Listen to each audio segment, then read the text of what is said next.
बिस्मिल्लाहिर्रहमानिर्रहीम। अस्सलाम वालेकुम बच्चों, आज जो है वो हम चैप्टर नंबर 7 का जो है वो तीसरा लेक्चर स्टार्ट कर रहे हैं। आपको पता है कि पहले लेक्चर में हमने जो है वो सेकेंड ईयर की जो सारी केमिस्ट्री है उसका इंट्रोडक्शन स्टडी किया था कि किस तरह से जो है वो इसको डिफरेंट चैप्टर्स में डिवाइड किया गया। इसके अलावा हमने आप लोगों का जो है पेपर पैटर्न भी स्टडी किया था और चैप्टर नंबर 7 का इंट्रोडक्शन और वाइटल फोर्स थ्योरी स्टडी की थी। फिर कल हमने जो है वो लेक्चर नंबर 2 में इस चैप्टर का जो सेकंड टॉपिक स्टार्ट किया था वो था सोर्सेज ऑफ ऑर्गेनिक कंपाउंड। ये टॉपिक चल रहा था, इसी को अब हम कंटिन्यू कर रहे हैं। अब देखें, बात ये हो रही थी कि सोर्सेज ऑफ ऑर्गेनिक कंपाउंड जो है वो टोटल 3 है: प्लांट्स, एनिमल्स और फॉसिल फ्यूल। प्लांट से कौन कौन से ऑर्गेनिक कंपाउंड्स हासिल किए जा सकते हैं, हमने पूरी एक लिस्ट स्टडी की। एनिमल से कौन कौन से ऑर्गेनिक कंपाउंड हासिल किए जाते हैं, उसकी भी हमने एक पूरी लिस्ट स्टडी की। तीसरे नंबर पे बात स्टार्ट हुई थी फॉसिल फ्यूल की। फॉसिल फ्यूल वाला टॉपिक अभी चल रहा है। मैंने आपको ये बताया था कि ऐसे फॉसिल जिनको आप फ्यूल के तौर पे इस्तेमाल करें उनको बोलते हैं फॉसिल फ्यूल्स। फॉसिल्स क्या होते हैं? Dead remains of plants and animals. पौधों और जानवरों के जो मुर्दा बाकियात होते हैं जिनको फॉसिल्स बोला जाता है। बाज़ औक़ात इन्हीं फॉसिल्स को ज़मीन में से निकाला जाता है और कार्बन कंटेंट्स ज़्यादा होने की वजह से हम इनको एज अ फ्यूल इस्तेमाल करते हैं, तो इनको बोलते हैं फॉसिल फ्यूल। मैंने आपको ये भी बताया था कि फॉसिल फ्यूल 3 तरह के होते हैं। एक है कोल, जो हमने कल स्टडी कर लिया था, दूसरे नंबर पे है नेचुरल गैस और तीसरा है पेट्रोलियम।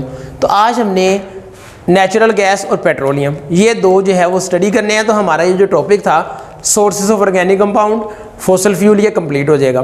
ठीक है, कल हमने स्टडी किया था कि फॉसिल फ्यूल की जो पहली टाइप है वो है कोल। कोल बेसिकली मैंने आपको बताया था प्लांट फॉसिल्स हैं।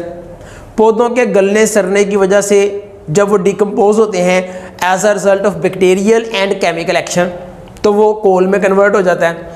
हमने कोल की डिफरेंट टाइप स्टडी की थी। कौन कौन सी बोला? पीट, लिग्नाइट, सब बिचुमिनस और एंथ्रासाइट। फिर हमने देखा था कि कोल में से डिफरेंट फ्रैक्शंस को अलग करना हो तो हम उसके लिए करते हैं उसकी डिस्ट्रक्टिव डिस्टिलेशन या कार्बोनाइजेशन। डिस्ट्रक्टिव डिस्टिलेशन करें तो कोयले से बुनियादी तौर पे 3 चीज़ें हासिल होती हैं। एक, ये कल वाला टॉपिक मैं आपको थोड़ा सा रिवाइज करा रहा हूँ, फिर यहीं से हम अगला टॉपिक स्टार्ट कर देंगे क्योंकि ये उसी टॉपिक की कंटिन्यूशन है। हमने ये देखा था कोयले की जब फ्रैक्शनल या कार्बोनाइजेशन करते हैं तो 3 चीज़ें हासिल होती हैं: एक कोल गैस, एक कोल तार और तीसरा कोक। अब नेक्स्ट जो हम काम करने लगे हैं वो है बच्चों सेकंड फॉसिल फ्यूल जो है वो है नेचुरल गैस, जिसको कुदरती गैस भी बोला जाता है और हमारे यहाँ इसको सुई गैस के नाम से भी याद किया जाता है। तो नेचुरल गैस, जिसको कुदरती गैस या पाकिस्तान में सुई गैस के नाम से इसलिए बुलाया जाता है क्योंकि ये ज़्यादातर जो नेचुरल गैस पाकिस्तान में मिल रही है वो बलूचिस्तान में सुई के मकाम से जो है वो निकल रही है। अब देखिए, नेचुरल गैस बच्चों बुनियादी तौर पे जो है वो mixture of low boiling hydrocarbon है। मतलब इसके अंदर हाइड्रोकार्बन है जिसका बॉइलिंग पॉइंट कम है। मतलब ऐसे हाइड्रोकार्बन जिनका बॉइलिंग पॉइंट कम है, जिनके अंदर फोर्सेस वीक है, फोर्सेस वीक होने की वजह से वो गैस की शक्ल में है, उनको कलेक्टिवली नाम दिया जाता है नेचुरल गैस। भाई याद रखना, नेचुरल गैस कोई एक गैस नहीं है, ये बहुत सारी गैसेस का मिक्सचर है। इसके अंदर जो बुनियादी तौर पे 4 गैसेस पाई जाती हैं वो है methane, ethane, propane and butane. याद रखें, नेचुरल गैस ज़्यादातर इन 4 गैसेस के मिलने से बनती है: methane, ethane, propane and butane. ये देखिए हो गया methane, ethane, propane and butane. Bracket में इनके फॉर्मूले भी लिखे हुए हैं। But it's main component is methane. याद रखें, नेचुरल गैस के अंदर 80 से लेके 85% मीथेन है। मतलब जब हम आमतौर पे नेचुरल गैस कहते हैं ना तो उससे हमारी मुराद होती है मीथेन। ठीक है, उसकी वजह ये होती है कि जो नेचुरल गैस है उसके अंदर बाकी गैसेस भी पाई जाती हैं लेकिन उसका जो मेन कंपोनेंट है वो मीथेन है।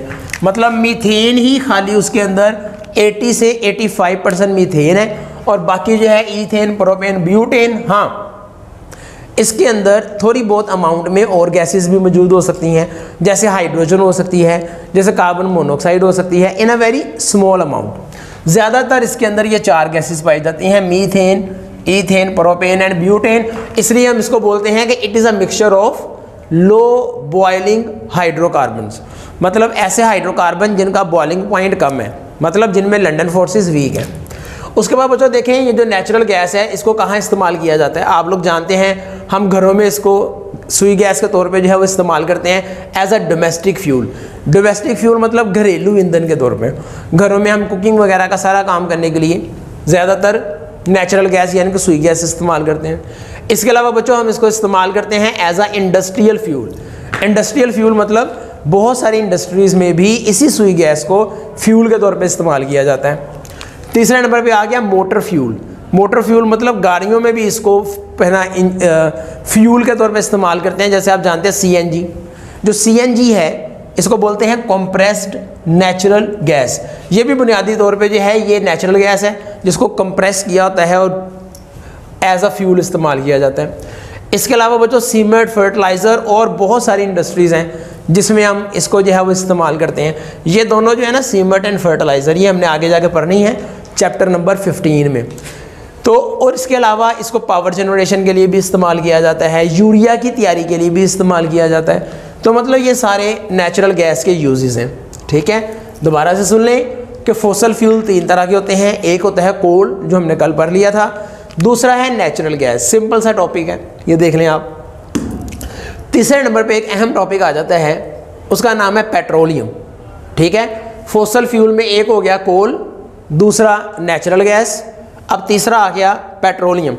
देखिए पेट्रोलियम जो है ये 2 लफ्ज़ों का कम्बिनेशन है, एक को बोलते हैं पेट्रा, दूसरा है ओलियम। पेट्रा का लफ्ज़ी मतलब होता है रॉक, ये देखें पेट्रा का लफ्ज़ी मतलब होता है रॉक, ओलियम का मतलब होता है ऑयल।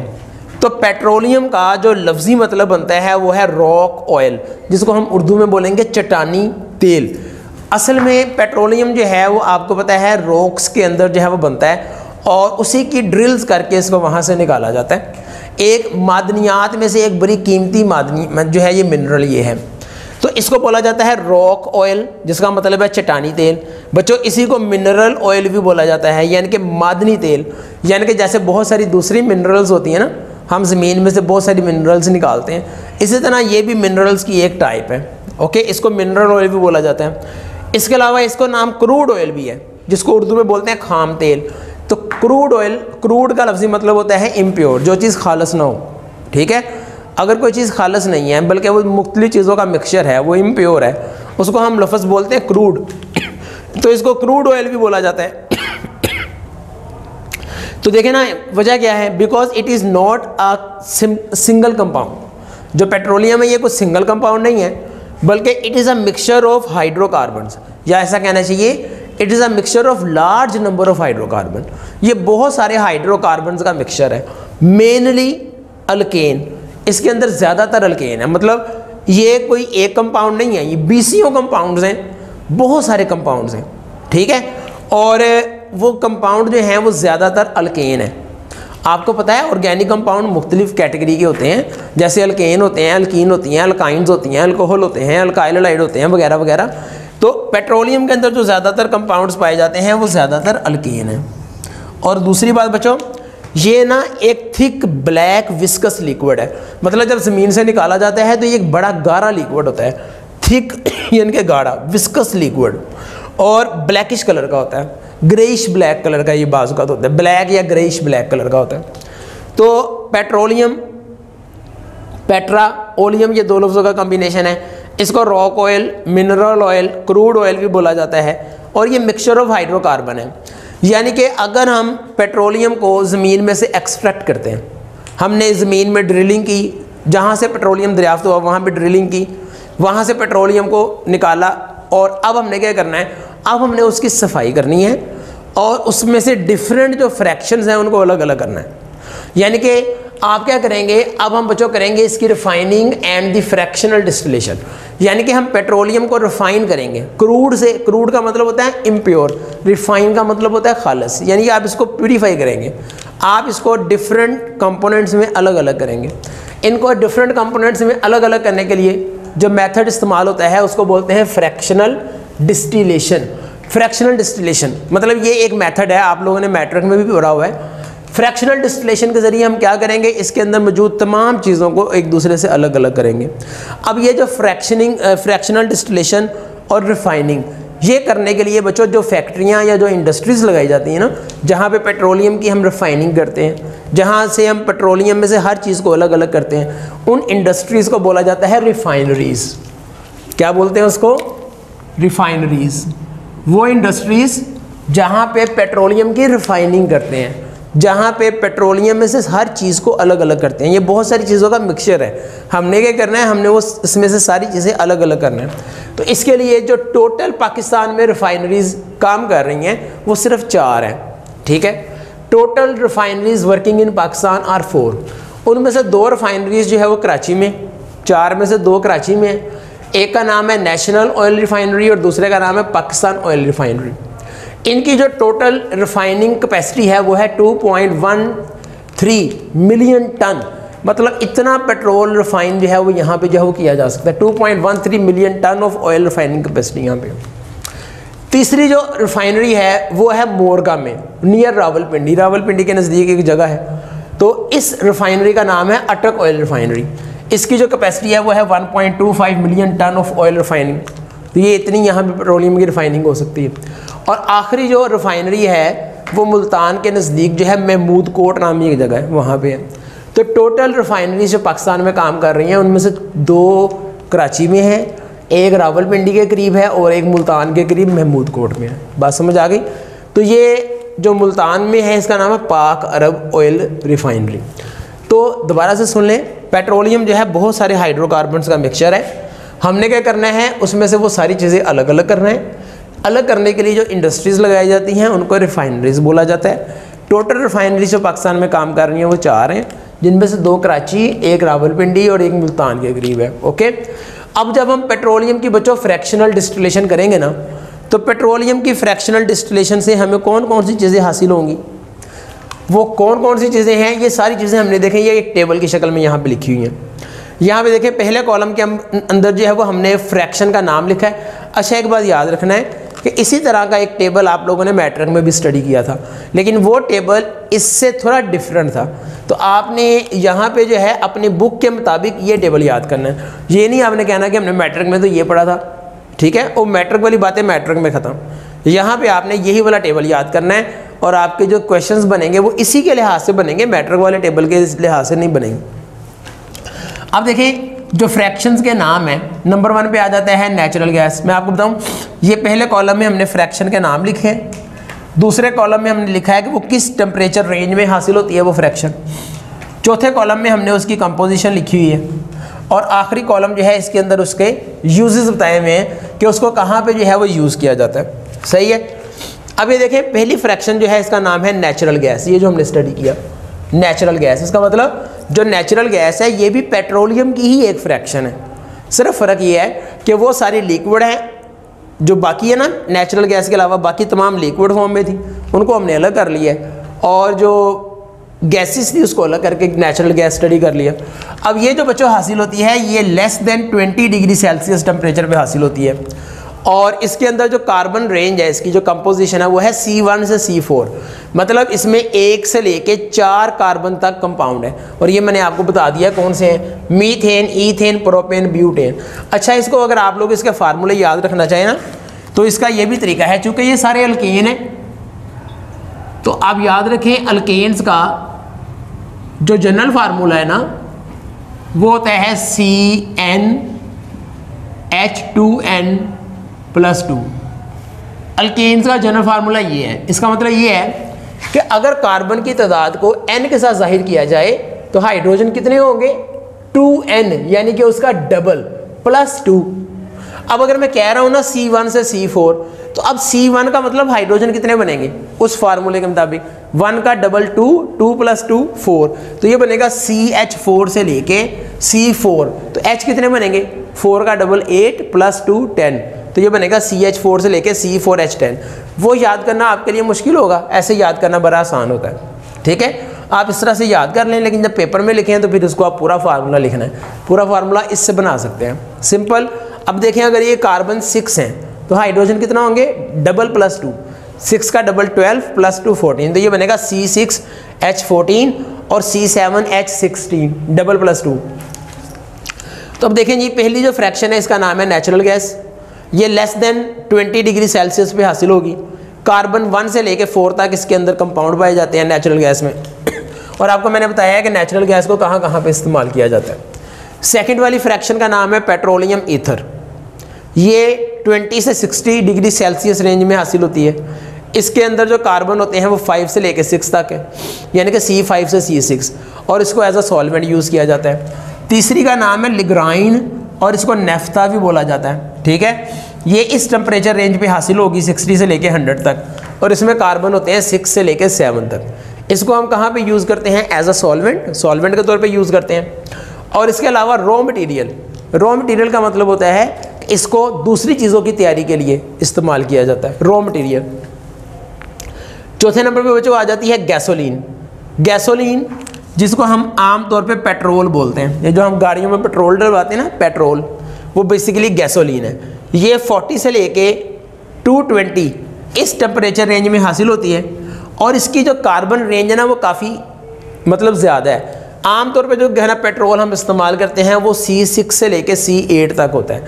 मतलब C6 हेक्सेन, C7 और फिर C8 हेप्टेन ऑक्टेन। तो C6 से लेके C8 इन कंपाउंड्स को गैसोलीन यानी कि पेट्रोल के तौर पे यूज़ करते हैं। तो ये देखिए, इसका यूज़ है मोटर फ्यूल, गाड़ियों में फ्यूल के तौर पे इस्तेमाल करते हैं। आपको पता है गाड़ियों में मुख्तलिफ फ्यूल इस्तेमाल होते हैं। कुछ गाड़ियाँ हैं जिसमें पेट्रोल डलता है, कुछ गाड़ियाँ जिसमें CNG इस्तेमाल होती है, कुछ गाड़ियाँ जिसमें डीजल इस्तेमाल होता है। लेकिन सबसे ज़्यादा जो इस्तेमाल होता है फ्यूल वो गैसोलीन यानी कि पेट्रोल है। डीजल और CNG उतनी मिकदार में यूज़ नहीं होता, उतने बड़े पैमाने में यूज़ नहीं होता जितना पेट्रोल है। तो ये ऐसा मोटर फ्यूल भी यूज़ होता है। उसके बाद आ जाते हैं कैरोसिन ऑयल, जिसको बच्चों हम आमतौर पर मिट्टी का तेल बोलते हैं। इसकी टेम्परेचर रेंज होती है 175 से लेके 325 डिग्री सेल्सियस, यानी कि 250 से लेके 325 टेम्परेचर पे ये हासिल होती है। और उसमें कार्बन होते हैं 8 से लेके 14 तक, मतलब C8 से C14 तक इसको जो है वो कार्बन रेंज है। और इसको हीटिंग फ्यूल के तौर पे इस्तेमाल करते हैं। हीटिंग फ्यूल मतलब जैसे घरों वगैरह में चीज़ों को हीट करने के लिए, वैसे आजकल तो नहीं करते क्योंकि आजकल टेक्नोलॉजी काफ़ी एडवांस होगी, लेकिन बहरहाल अभी भी देहातों वगैरह में इसको फ्यूल के तौर पे इस्तेमाल करते हैं। इसके अलावा इसको पेट्रोल वगैरह ये थिनर के तौर पे पेंट्स में भी इस्तेमाल करते हैं। उसके बाद आ जाता है गैस ऑयल, जिसको हम आम जुबान में डीजल बोलते हैं। ये ग्रेटर देन 275 टेम्परेचर पे हासिल होती है, और इसमें कार्बन होते हैं 12 से लेकर 18 तक, ठीक है। उसके बाद आ जाते हैं लुब्रिकेटिंग ऑयल या ग्रीसीज, वो जो गाड़ियों में इंजन ऑयल वगैरह नहीं होते वो। तो ये एक विस्कस लिक्विड है, ठीक है, यानी कि ये किसी टेम्परेचर रेंज में नहीं होगा, तो ये एक लिक्विड की शक्ल में जो है वो हमें हासिल होगा। तो इसके अंदर कार्बन जो है वो 18 से ज़्यादा होते हैं। इसको हम लुब्रिकेशन वगैरह के लिए इस्तेमाल करते हैं, मतलब गाड़ियों में लुब्रिकेट करने के लिए इंजन के मुख्तलिफ पार्ट्स को। अब लुब्रिकेशन का मतलब होता है फ्रिक्शन ख़त्म करना। गाड़ी के जो मुख्तलिफ पुर्जे एक दूसरे पे चलते हैं ना, तो उसमें एक फ्रिक्शन पैदा होती है। उस फ्रिक्शन को ख़त्म करने के लिए हम लुब्रिकेंट्स डालते हैं, तो ये लुब्रिकेंट्स के तौर पे इस्तेमाल होता है। उसके बाद आ जाती है पैराफिन, ये वैक्स होती है, वैक्स सॉफ्ट से सॉलिड होते हैं, तो वैक्स प्रोडक्ट्स बनाने के लिए इसको इस्तेमाल करते हैं। और आखिर में आ जाती है, देखें आपने ना पेट्रोलियम में से जब फ्रैक्शनल डिस्टिलेशन की तो ये चीज़ गैस की शक्ल में निकल गई। ये तमाम थे जो लिक्विड हैं ये उसमें से अलग हो गए, और आखिर में जो सॉलिड रेजिड्यू बाकी बचेगा ना उसको हम बोलते हैं एस्फॉल्ट। इसको पेट्रोलियम कोक भी बोला जाता है। इसको हम आम जुबान में लुक बोलते हैं, वो जो सड़कों पे लुक नहीं डालते, ठीक है। इसको कोल तार, इसको जो है वो तारकोल भी बोला जाता है, तारकोल। तो इसको रूफिंग, पेविंग वगैरह के लिए, पेविंग मतलब ये रोड्स वगैरह बनाने के लिए, छतें बनाने के लिए, छतों को वाटरप्रूफ करने के लिए इस्तेमाल किया जाता है। तो ये बच्चों हमारा ना आज का टॉपिक है कि नेचुरल गैस एंड पेट्रोलियम। तो हमारा जो कल टॉपिक हमने स्टार्ट किया था सोर्सेज ऑफ ऑर्गेनिक कंपाउंड्स, वो कंप्लीट होता है। अब यहाँ पे जो है ना आप लोगों ने अगली बात ज़रा ज़हन में रखनी है कि हमने पेट्रोलियम की जब फ्रैक्शनल डिस्टिलेशन की बहुत सारी चीज़ें हासिल हुई। इनमें से जो one of the most important fraction है ना वो ये वाली है, गैसोलीन। देखें, one of the most important fraction is gasoline यानी कि पेट्रोल। तो पेट्रोलियम की फ्रैक्शनल डिस्टिलेशन से जितनी भी चीज़ें हासिल होती हैं सारी इंपॉर्टेंट है, लेकिन इनमें से सबसे अहम जो है वो गैसोलीन है, जिसको पेट्रोल बोला जाता है। लेकिन बच्चों जो पेट्रोल हम इस प्रोसेस के ज़रिए हासिल करते हैं ना, उसके साथ कुछ प्रॉब्लम्स हैं। पहला जो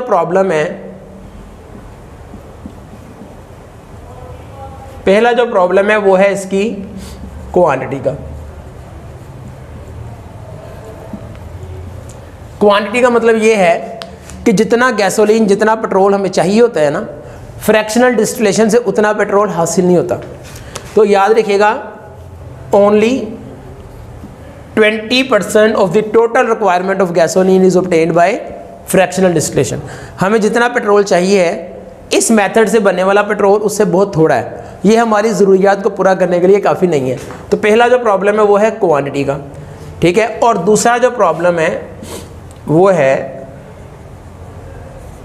क्वालिटी का।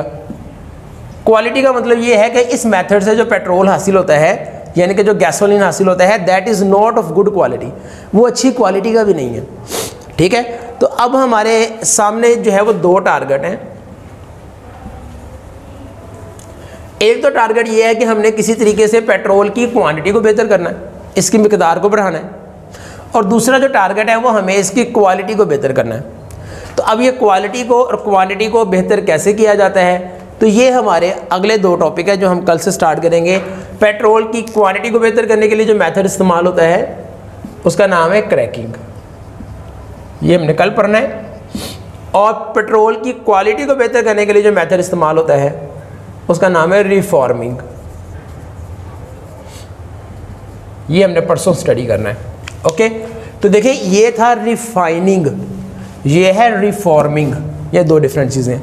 रिफाइनिंग का मतलब होता है आपने उसको प्यूरीफाई किया, उसकी डिफरेंट चीज़ों को अलग अलग किया, और रिफॉर्मिंग का मतलब है कि हम पेट्रोल की क्वालिटी को बेहतर करेंगे। तो ये रिफाइनिंग और रिफॉर्मिंग मिक्स नहीं करना आपने। तो अगले जो हमारे दो टॉपिक हैं, एक है क्रैकिंग और दूसरा है रिफॉर्मिंग। तो यहाँ पे हम हमारा आज का टॉपिक जो है वो ख़त्म करते हैं। ये बेसिकली जो है वो इन्फॉर्मेशन टाइप टॉपिक था। आप लोगों ने इस टेबल को अच्छे तरीके से याद कर लेना है। इसमें से MCQs वगैरह भी काफ़ी बनते हैं, शॉर्ट क्वेश्चन भी आ जाते होते हैं। जैसे आपसे कहा जा सकता है what is diesel, what is gas oil, what is kerosene oil. तो इस तरह से इसमें से शॉर्ट क्वेश्चन भी बनते हैं। ये टॉपिक लॉन्ग में भी आया हुआ है लेकिन बहुत कम, इसके लॉन्ग में आने के चांसेस बहुत कम होते हैं, लेकिन ये टॉपिक बहरहाल इंपॉर्टेंट है। ये जो इसकी वैल्यूज़ दी हुई हैं, ठीक है, ऑयल रिफाइनिंग कैपेसिटी किसकी कितनी है, ये MCQs में पूछ लिया जाता है।